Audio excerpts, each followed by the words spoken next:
Kita ke sorotan berikutnya, militer Amerika Serikat kembali memberlakukan blokade terhadap pelabuhan-pelabuhan Iran.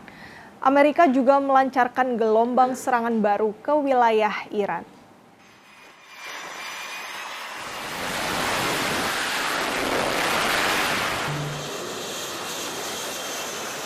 Komando Pusat Militer Amerika Serikat menyatakan melancarkan serangan selama hampir 7 jam ke wilayah Iran pada Rabu pagi. Puluhan infrastruktur militer Iran jadi target serangan kali ini. Militer Amerika menyatakan saat ini setidaknya ada 19 kapal perang Amerika Serikat di Laut Arab, termasuk 2 kapal induk dan sebuah kapal serbu amfibi dengan lebih dari 1.000 marinir di dalamnya. Ratusan pesawat militer Amerika juga siap beroperasi di seluruh wilayah Timur Tengah.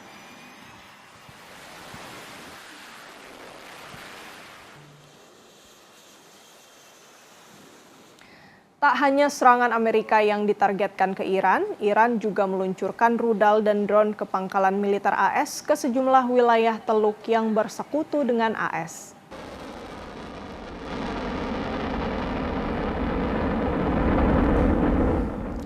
Sebelumnya, Iran telah meluncurkan rudal dan drone ke pangkalan militer Amerika Serikat di wilayah Timur Tengah. Serangan ini merupakan balasan dari serangan Amerika Selasa pagi. Kemarin, Amerika melancarkan serangan ke Iran hanya beberapa jam setelah Presiden Donald Trump memerintahkan penerapan kembali blokade terhadap pelabuhan-pelabuhan Iran.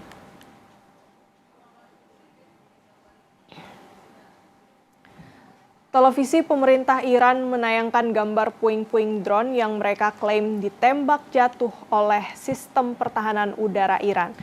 Militer Iran menyatakan sistem pertahanan udara mereka berhasil mendeteksi dan menargetkan drone milik Amerika Serikat di atas kota Bandar Abbas Selasa pagi kemarin. Sebelumnya, militer Amerika Serikat menyatakan telah menyerang target militer Iran di Bushehr, Konarak, Abu Musa, dan Bandar Abbas.